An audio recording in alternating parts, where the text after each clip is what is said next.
The Monaco Grand Prix has often been the setting for the rich and the famous to get involved in Formula One, and it's the epitome of what Formula One is sort of said to be about: glitz and glamour.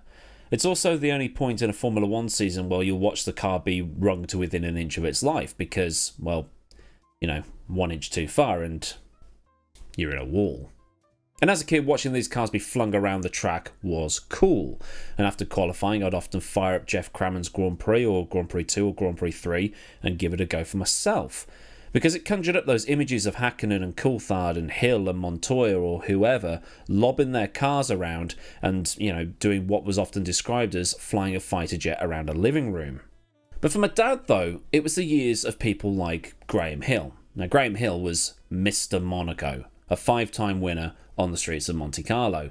Yes, I know Senna won 6 and he is the winningest driver at Monaco, but Graham Hill, well, he was the original king of the streets, hence the name Mr. Monaco.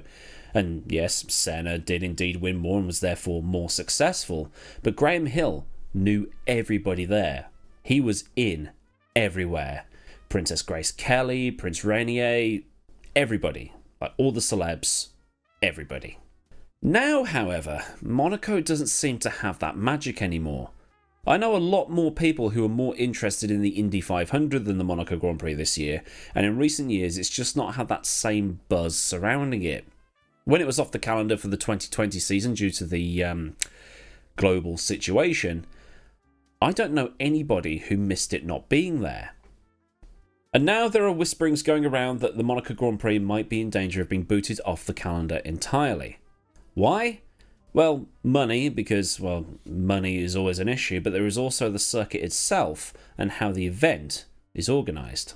And while there is that long-held belief that Monaco doesn't pay money to host the world's most famous race, it actually does.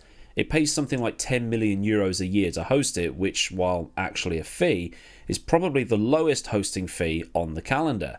But recently, Liberty Media and the FIA have both said it needs to pay more and be more in line with the other circuits that are having to pony up a hefty chunk of cash to have the honour of hosting a Grand Prix. Which, even with my not a Monaco Grand Prix fan blinkers on, I don't think that's right.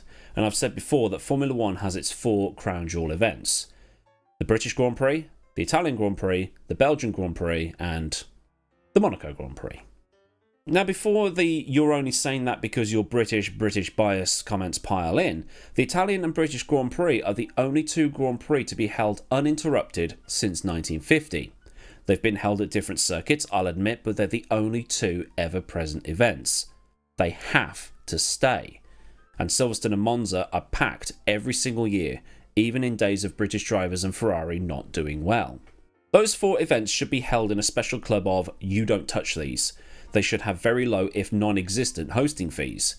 Every time Silverstone's contract is up for renewal, there's always articles on how it struggles to pay these fees because the circuit foots the bill and gets very little government funding, unlike other tracks. Winning the Belgian, British, Italian and Monaco Grand Prix carries with it an element of prestige. Oh, you won the Russian Grand Prix, did you? Great. Anyway, as opposed to, wow, 8-time winner of the British Grand Prix. That's cool. So then there is that. The other thing that Monaco seems to be able to do that other circuits cannot is use its own local TV director. Now, this used to be the case back in the 1990s. You might have heard Murray Walker or Martin Brundle talk about waiting on the local TV director to give you a replay, and yes, for a time it was the country's local broadcaster that handled that stuff. The BBC/ITV in the UK, Fuji TV in Japan, and so on. Then, at some point in the 21st century, it got standardised. Monaco, however, is allowed to do it with its own TV crews, which then gets fired out to the world. And the consistency doesn't seem to be there, hence the Lance Stroll meme from last year where they cut from the only overtake of the race to show Lance Stroll coming out of the pit lane. Then there's also the sponsorship. Aramco, Rolex, Heineken and other companies will have paid millions for their logos to be shown all around the tracks. Monaco, however, does things slightly differently. There was the tiff this year surrounding them advertising a different wrist-mounted timepiece brand as opposed to the one that is shown everywhere else. There was a Rolex sponsorship, immediately followed by a Tag Heuer one.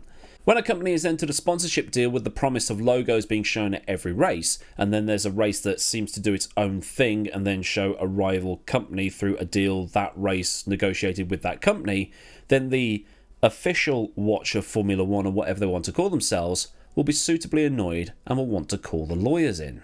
Assuming that's what the deal is, obviously, you know, when you've got Formula One trying to recoup the losses that it incurred during the 2020 season because of COVID and all that stuff, the last thing they want is lawyers.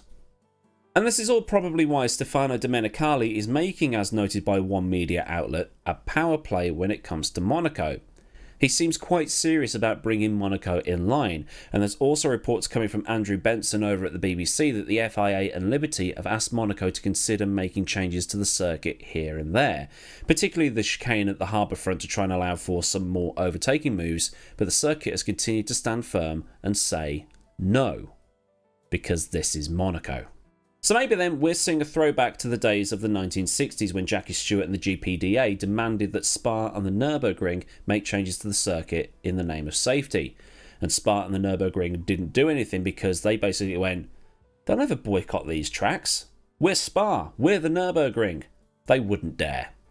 And they boycotted. And then after that, the tracks made changes. Or it could be that Monaco has enjoyed a position of being unique for so long it's made it too big for its own boots. Make these changes please. No. Use F1 sponsors, not your own. No. Practice on a Friday, not a Thursday. No. I mean, they actually did do that this year, and the new one being, we want to geographically group races so you might lose your end of May slot. No. Maybe Monaco having that same belief about Monaco that Spa and the Nürburgring had in the late 1960s about themselves. You won't get rid of us. You need us. The drivers know what they're signing up for every year. They all have a bit of a moan about the actual race, but they love the prospect of qualifying because it's the only time they're properly at the limit with huge penalties if they get it wrong, as Leclerc found out last year. There's no overtaking during the race, and while some of you might be keen to point out that many overtakes a race does not make, there are limits. At this point in time, while Monaco does carry that weight around it of the history and the prestige and how it's a Triple Crown event like Le Mans and Indianapolis, it's just not really fit for purpose anymore. If it goes, I would miss the qualifying as it is balls to the wall incredibleness. But the race? I'd rather put on some repeats of Homes Under the Hammer, to be honest. But what do you think? Is it time for Monaco to go, or is there still life for the old dog yet? Is it too historical, too important, too prestigious to get rid of? Leave any comments down in the designated comment leaving area under this video and get a discussion going. It is, after all, why I do this series. And if you want to see more content from this channel, get the subscribe button clicked if you haven't already. Get the bell on as well to be notified of any future content. And also click that thumb up so that the algorithm can do its thing. Massive thanks as ever to the kind folk over at Patreon, and if you want to help support me at a more personal level, you can do so by following the link in the description, and there'll also be a link there too to my Discord and also to my socials, if you're into that sort of thing. So until next time, I've been AdmiralLaWind, have a cracking day wherever you live in the world, and I'll see you all again soon for another video. Goodbye.